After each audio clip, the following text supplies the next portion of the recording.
जवानी को मस्तानी ना बनाओ मेरे भाई। मैं बताऊं जवानी को क्या बनाओ। ये देखिए मैंने आपको कई मिसालें दी हैं, कई मिसालें मैंने आपको दी, असहाबे कहफ की, हजरत जाफर बिन अबी तालिब की। हमारे यहाँ परेशानी जानते हो क्या है नौजवानों में? नौजवानों के अंदर परेशानी ये है कि हमें अपनी जिंदगी का मकसद नहीं पता। हम ये समझते हैं कि हमारी जिंदगी का कोई मकसद नहीं है, कोई मकसद नहीं।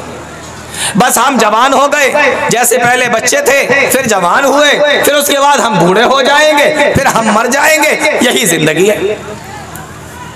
तो हकीकत में जिंदगी तो यही है, लेकिन ये जिंदगी का मकसद नहीं है। अल्लाह ने तुम्हें, आपको, हमें या आपको ऐसे ही फालतू थोड़ी पैदा किया है, किसी मकसद की खातिर पैदा किया। अल्लाह का कोई काम फालतू होता है क्या? मुझे पहले ये बताओ, बोलो। अल्लाह का कोई काम फालतू हो सकता है? एक मुसलमान तो ये सोच भी नहीं सकता कि अल्लाह का कोई काम फालतू होगा, बेकार होगा। जी नहीं। तो जब अल्लाह का कोई काम फालतू नहीं, अल्लाह का कोई काम बेकार नहीं, तो उसने जो हमें जवानी अता की है, उसने जो हमें जिंदगी अता की है, तो ये फालतू में तो नहीं दे दी, बेकार में तो नहीं दे दी कि जाओ जियो और जैसे चाहो जियो और आ जाओ मेरे पास। नहीं, इसका एक मकसद है। वो मकसद समझ लो, आपकी जिंदगी सफल हो जाएगी। मकसद क्या है? अल्लाह रब्बुल आलमीन कुरान करीम के अंदर इरशाद फरमाता है, वमा खलक़तुल जिन्ना वल इंसा इल्ला लियअबुदून। हमने इंसानों को और जिन्नातों को अपनी इबादत के लिए पैदा किया है। यह है मकसद। और अगर आप ये समझते हैं अच्छे कपड़े पहनना, अच्छा खाना खाना, अच्छे से घर में जिंदगी गुजार लेना ये मकसद है, तो ये मकसद नहीं। क्यों? इसलिए कि आप सुबह उठे, आपने नाश्ता किया, काम पे चले गए, शाम को वापस आए, फिर आपने खाना खाया, फिर आप सो गए, सुबह फिर ऐसे ही आपने किया। तो बिल्कुल इसी तरीके से जिंदगी जानवर और कुत्ते भी गुजारते हैं। बोलो, मैं गलत तो नहीं कह रहा? वो भी सुबह उठता है, नाश्ते की तलाश में निकलता है, खा लेता है तो दिन भर टहलता रहता है, शाम को फिर खाना ढूंढता रहता है, और शाम को जब खा लेता है तो सो जाता है। यही बिल्कुल जिंदगी कुत्ते की है, यही जिंदगी आप गुजार रहे हो। मेरी बात गलत तो नहीं है? अगर आपकी जिंदगी ऐसे ही गुजर रही तो आप में और कुत्ते में कोई फर्क नहीं है। अल्लाह ने हमें इसलिए नहीं पैदा किया, अल्लाह ने हमें अपनी इबादत के लिए पैदा किया। हमने इस जिंदगी को सब कुछ समझ लिया। हम समझते हैं खाओ पियो कमाओ बस यही जिंदगी है। जी नहीं, अल्लाह फरमाता है अल्लज़ी खलक़ल मौत वल हयात लियब्लुवकुम अय्युकुम अहसनु अमला। वही अल्लाह है जिसने तुमको पैदा किया, जिसने मौत और जिंदगी को पैदा किया। और किस लिए पैदा किया? फरमाया लियब्लुवकुम अय्युकुम अहसनु अमला, ताकि अल्लाह तुम्हें आजमा ले कि तुम में से कौन अच्छे अमल करके मेरे पास में आता है। अल्लाह ने क्यों बनाया?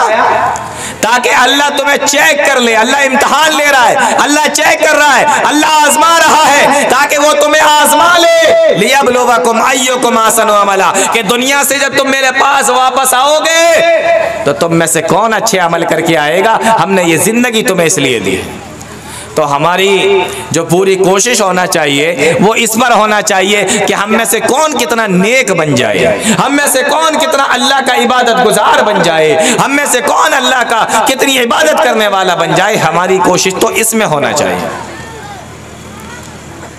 और लेकिन हमारी कोशिश हो किस पे रही है? हमारी कोशिश ये हो रही है कि हम तुमसे ज्यादा पैसे वाले बन जाएं, हम तुमसे ज्यादा ताकतवर बन जाएं, हम तुमसे ज्यादा खूबसूरत बन जाएं, हम तुमसे ज्यादा स्मार्ट बन जाएं, हम तुमसे ज्यादा बॉडी बिल्डर बन जाएं। हमारी सारी कोशिश उस पे हो रही है। हमारे कपड़े तुमसे अच्छे हो, हमारे जूते तुमसे अच्छे हो, हमारी गाड़ी तुमसे अच्छी हो। हमारी सारी कोशिश इस पर हो रही है। जो बताया उस पर नहीं हो रही, जिससे मना किया हमारी कोशिश उस पर हो रही है। अच्छा दोस्तों, मैं एक बात पूछूं आपसे। मैंने अभी तक जितनी बातें बोली हैं, कोई एक भी बात ऐसी तो नहीं बोली कि आप कहो कि ये बात तो आप फालतू बोल रहे हैं, ऐसा नहीं होता। बोलो,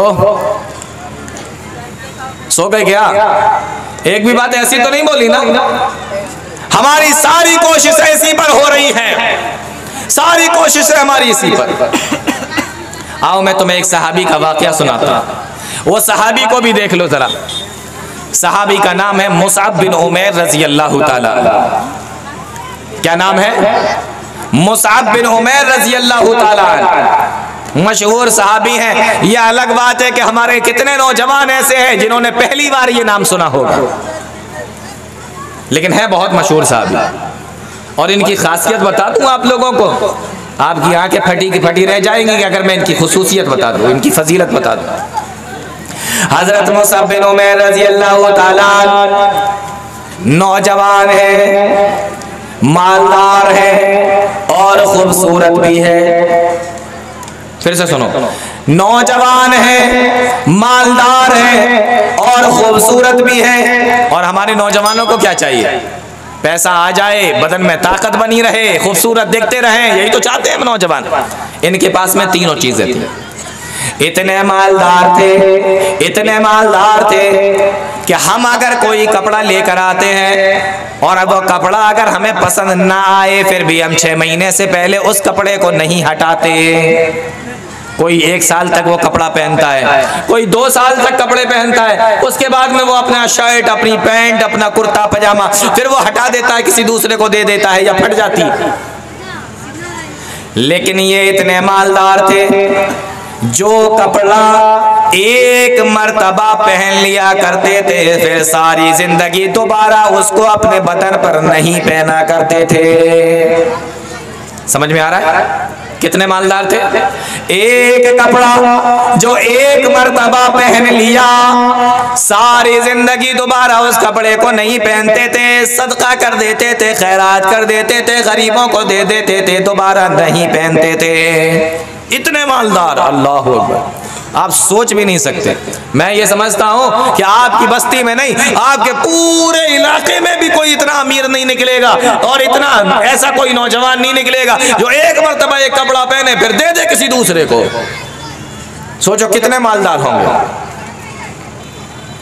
साहबा बयान फरमाते हैं, जब ये किसी गली से मक्का की निकल के जाया करते थे और उसके बाद में जब कोई दूसरा आदमी उस गली से निकलता था तो वो समझ जाया करता था कि इस गली से मुसअब बिन उमैर निकल कर गए हैं, इसलिए समझ जाता था कि मक्का के अंदर उनसे ज्यादा कीमती कोई खुशबू लगाता ही नहीं था। जितनी कीमती खुशबू वो लगाया करते थे, इतनी कीमती खुशबू कोई अपने बदन में नहीं लगाता था। तो खुशबू सूंघ कर समझ जाया करते थे कि यहाँ से मुसअब बिन उमैर ही गुजरे होंगे, इतनी कीमती खुशबू तो सिर्फ वही लगाते हैं। बात समझ में आ रही है? इतने मालदार थे, ठीक है ना? और खूबसूरत कितने थे? इतने खूबसूरत थे, हदीसों के अंदर आता है अल्लाह के नबी सल्लल्लाहु अलैहि वसल्लम से इनका चेहरा मिलता था। कुछ लोग होते हैं ना कि उनका चेहरा किसी दूसरे से मिलता जुलता होता है। ऐसे लोगों को आप लोगों ने देखा है कि नहीं देखा? कि उनका चेहरा किसी दूसरे से मिलता है। फरमाया इनका चेहरा नबी से मिलता था। अब गौर करने की बात है कि ये जिसका चेहरा नबी से मिलता हो और नबी पूरी कायनात में उनसे ज्यादा कोई खूबसूरत नहीं आया, उनसे ज्यादा कोई हसीन नहीं आया, उनसे ज्यादा कोई खूबसूरत नहीं आया। कायनात में जो सबसे खूबसूरत है जनाब मोहम्मद रसूलुल्लाह सल्लल्लाहु अलैहि वसल्लम, उनसे अगर किसी का चेहरा मिलता हो तो वो भी आदमी खूबसूरत ही होगा। बोलो होगा कि नहीं होगा? जिसका चेहरा नबी से मिलता हो वो खूबसूरत नहीं होगा? बहुत खूबसूरत होगा। तो खूबसूरत इतने थे कि चेहरा नबी से मिलता था, और इतना मिलता था जब चेहरा नबी से कि जब जंगे ओहद के अंदर हजरत मुसअब बिन उमैर को शहीद किया गया तो मुशरिक ये समझे कि हमने नबी को शहीद कर दिया। सोचो कितना चेहरा मिलता होगा इनका नबी से। तो इतने खूबसूरत और मालदार थे। एक मर्तबा जो कपड़ा पहन लिया, सारी जिंदगी कभी उसको दोबारा अपने जिस्म पे नहीं डाला। लेकिन ये कब तक था मेरे नौजवान साथियों? कब तक था? ये उस वक्त तक था जब तक कि इनको दुनिया की हकीकत नहीं पता थी, जब तक इनको नहीं मालूम था कि दुनिया की जिंदगी क्या है, जब तक इनको नहीं पता था कि दुनिया की हकीकत क्या है, जब तक था। लेकिन कलमा पढ़ लिया, नबी के पास में पहुंचे, कलमा पढ़ लिया, ला इलाहा इल्लल्लाह मुहम्मदुर रसूलुल्लाह, कलमा पढ़कर मुसलमान हो गए। जब कलमा पढ़ लिया, मुसलमान हो गए, अब इनको दुनिया की हकीकत भी पता चली और आखिरत के बारे में भी पता चला, और ये भी मालूम हुआ कि हमारी जिंदगी का मकसद इस दुनिया में क्या है, हम दुनिया में किस लिए आए हैं। आज जब ये पता चल गया, इल्मू अन्नमल हयातुद दुनिया लइबुन व लहबुन, दुनिया की जिंदगी खेल और तमाशे के अलावा कुछ नहीं है। नबी ने इनको क्या बताया? जब ये मुसलमान हो गए तो नबी ने इनको बताया कि दुनिया की जिंदगी खेल और तमाशे के अलावा कुछ नहीं है। अच्छा, मैं आपसे एक बात पूछता हूं, जरा मेरी तरफ तवज्जो करो तो मुझे बताते में भी अच्छा लगेगा। मैं आपसे अगर ये पूछूं कि खेल किसको कहते हैं और तमाशा किसको कहते हैं, खेल और तमाशा मैं आपको बताता हूं। आपने कोई नाटक देखा होगा, कोई ड्रामा देखा होगा, कोई फिल्म देखी होगी। उसमें क्या होता है, किसी ड्रामे में, किसी नाटक में, किसी फिल्म में क्या होता है कि कोई आदमी बादशाह है, कोई वजीर है, कोई चोर है, कोई शहजादा है, कोई सिपाही बना है, उसमें कोई बादशाह की बेटी बनी है, कोई कुछ बना है, कोई कुछ बना है। सब अपना अपना रोल प्ले करते हैं, सब अपने अपने डायलॉग बोलते हैं, सब अपनी अपनी एक्टिंग करते हैं। 2.5 घंटे में, 3 घंटे में, 5 घंटे में वो सीरियल, वो फिल्म, वो ड्रामा खत्म हो जाता है। तो जो उसमें बादशाह बना था वो हमेशा बादशाह नहीं होता, वो फिल्म के अंदर बादशाह था, वो ड्रामे के अंदर बादशाह था। जो वजीर था वो हमेशा का वजीर नहीं होता, वो उस नाटक में वजीर बना था। जो चोर था वो हमेशा चोर नहीं होता, वो उस नाटक के अंदर चोर था, वो उस ड्रामे के अंदर चोर था। तो ये नाटक खत्म तो सब एक जैसे हो गए। अब ना कोई बादशाह है, अब ना कोई वजीर है, अब ना कोई चोर है, अब ना कोई अमीर है, अब ना कोई गरीब है, अब ना कोई फकीर है। जो भी थे वो उस फिल्म में थे, उस ड्रामे में थे। ऐसे ही तो होता है। मैंने समझाने के लिए आपको मिसाल दी है, ऐसा ही होता है कि नहीं होता। अल्लाह ने फरमाया कि ये दुनिया की जिंदगी खेल और तमाशे के अलावा कुछ नहीं है। यानी जैसे खेल और तमाशे में, ड्रामे में, नाटक में, फिल्म में, सीरियल में कोई वजीर था, कोई अमीर था, कोई गरीब था, कोई बादशाह था, कोई शहजादा था, कोई चोर था, कोई सिपाही था, और जब वो नाटक और वो ड्रामा खत्म हो गया तो सब एक जैसे हो गए। अल्लाह फरमाता है इसी तरीके से ये दुनिया की जिंदगी है। यहाँ पर मैंने किसी को अमीर बनाया, किसी को गरीब बनाया, किसी को शहजादा बनाया, किसी को फकीर बनाया, किसी को बादशाह बनाया, किसी को वजीर बनाया, किसी को कुछ बनाया, किसी